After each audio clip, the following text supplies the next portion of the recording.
안녕하세요. 한국평생교육관리센터 아연벤투입니다. 저 하면 빼놓을 수 없는 과정, 문헌정보학, 정사서 2급 취득 과정인데요. 그러려고 그런 건 아닌데 계속해서 문헌정보 과정으로 찾아주시는 분들이 많고 그렇다 보니까 저도 계속해서 데이터가 쌓이면서 어떤 과목이 어려운지 쉬운지 교육원마다 어떻게 운영하고 있는지 자세하게 알게 되다 보니까 또 자신 있게 안내드리는 과정인 것 같습니다. 그래서 오늘은 제가 정사서 2급 과정을 안내드릴 때 어떤 플랜으로 안내드리는지를 조금 공개를 해보려고 하는데 사실 제 블로그에도 일부 나와 있기는 하거든요. 플래너가 플랜을 공개한다는 게 약간 영업 비밀을 푸는 거이기도 한데 당연히 학습자분들마다 완전히 똑같은 플랜이 나올 수가 없고 또 저와 함께 하셨을 때 디테일은 다르기 때문에 취득 과정에 갈피를 못 잡고 계신 분들께 많은 도움이 되었으면 좋겠습니다. 일단 플랜 살펴보기 전에 알고 있어야 되는 중요한 정보 두 가지가 있습니다. 첫 번째는 학점은행제 연간 이수 학점 제한인데요. 평가인정 학습과정, 그러니까 평생교육원에서 듣는 수업이나 시간제 등록으로 수업을 들어서 인정받는 학점은 한 학기에 최대 24학점, 1년에 최대 42학점까지만 인정이 됩니다. 예를 들어 한 학기에 10과목을 수강 신청해도 실제로 인정받을 수 있는 건 8과목까지 밖에 안 되는 거죠. 두 번째는 문헌정보학 전공의 특성인데 문헌정보학 전공 학점은 오로지 평생교육원 수업이나 시간제 등록 이런 수업들로만 채울 수가 있고 독학사 시험이나 학점인정 자격증은 대체가 안 됩니다. 다른 경영학이나 심리학 이런 것들은 독학사나 자격증으로도 학점 인정이 되기 때문에 기간이나 비용을 줄일 수 있는데 문헌정보학은 해당이 없는 거예요. 결론적으로는 다 수업을 들어서 채워야 되고 전공 학점만 남았을 때는 기간 단축이 어렵다라는 거 정리하고 넘어가 보겠습니다.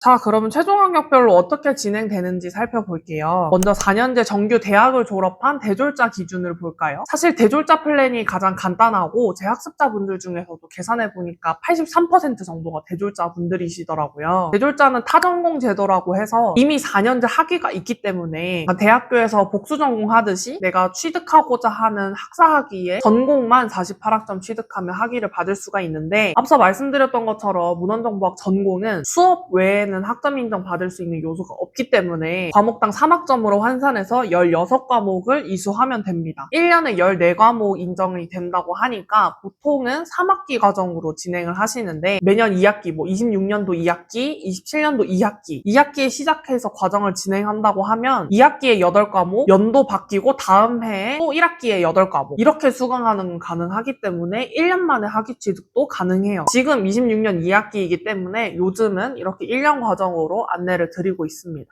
전문대졸 혹은 중퇴 이력이 있을 경우에는 이때부터 살짝 복잡해지기 시작하는데 기본적으로 학점은행제로 학사 학위를 취득할 때는 총 140학점이 필요해요. 그중에 전공이 60학점 이상, 교양이 30학점, 나머지는 일반 학점인데 전문대를 졸업했거나 혹은 대학, 전문대학을 중퇴한 이력이 있다면 이전 대학에서 들었던 학점을 내가 취득하고자 하는 140학점 안에 끌어와서 반영할 수 있습니다. 2년제 전문대졸은 최대 80학점, 3년제 전문대졸은 최대 120학점, 중퇴자의 경우에는 제한 없이 가지고 올 수 있는데 문헌정보학의 전공 교양 일반 학점에 다시 맞춰서 배치를 하는 거라서 평균적으로는 60에서 70학점 정도 가지고 오게 되는 것 같습니다. 특히 전문대졸이신 분들은 교양이 30학점이 안 되는 경우가 많아서 전공 60학점은 3학기 과정으로 수업을 들으시고 교양학점 때문에 학기가 늘어나게 된다면 저는 독학사 시험으로 채우는 걸 권장드리고 있어요. 물론 기간을 굳이 단축하지 않으셔도 되거나 직장이나 육아 병행 때문에 시간이 없어서 공부하실 여력이 안 되신다면 그냥 수업만 듣고 4학기 과정으로 진행하시기도 합니다. 이렇게 전적대 학점을 끌고 올 때가 플랜이 가장 복잡해지고 이 방법보다 또 다른 방법이 유리할 수도 있기 때문에 자세하게 설계를 받아보시는 게 좋아요. 마지막으로 고졸자 플랜인데요. 어쨌든 학사학위가 4년제 대학을 졸업한 것과 동등한 학력이다 보니까 140학점을 전부 수업으로 들어서 채운다고 하면은 총 7학기, 그러니까 한 3년 반 정도의 기간이 걸립니다. 당연히 기간이나 비용이 상관없다면 그냥 수업을 들어도 되지만 또 학점은행제 제도의 장점이 다른 학점원들로 학점을 인정받아서 기간과 비용을 줄일 수 있다는 거기 때문에 저는 기본적으로는 5학기까지 줄여서 안내를 드리고 있는데요. 일반 학점으로 인정되는 학점 인정 자격증 하나, 그리고 독학사 1단계 교양 5과목 이렇게 하면 2년 반 플랜이 나옵니다. 되게 복잡해 보이고 좀 신경 쓸 게 많아 보일 수 있지만 독학사는 2년 반 기간 안에 한 두세 번 정도의 기회가 있고, 학점 인정 자격증은 2년 반 안에 언제든지 취득하면 되는 상시검정 자격증들이기 때문에 이 정도가 수업과 병행하기에 좀 가장 이상적인 플랜이라고 볼 수 있고, 여기서 선택적으로 나는 3년 정도면 충분하겠는데 하셔서 독학사를 뭐 몇 과목 빼시는 분들도 있어요. 이런 거는 제가 플랜을 세울 때 좀 같이 소통을 해서 조율하는 편이고, 물론 여기서 더 줄이는 것도 불가능한 건 아닌데 어디까지나 모든 것이 같이 병행하는 과정들이기 때문에 너무 부담이 커져서 크게 추천드리지는 않습니다.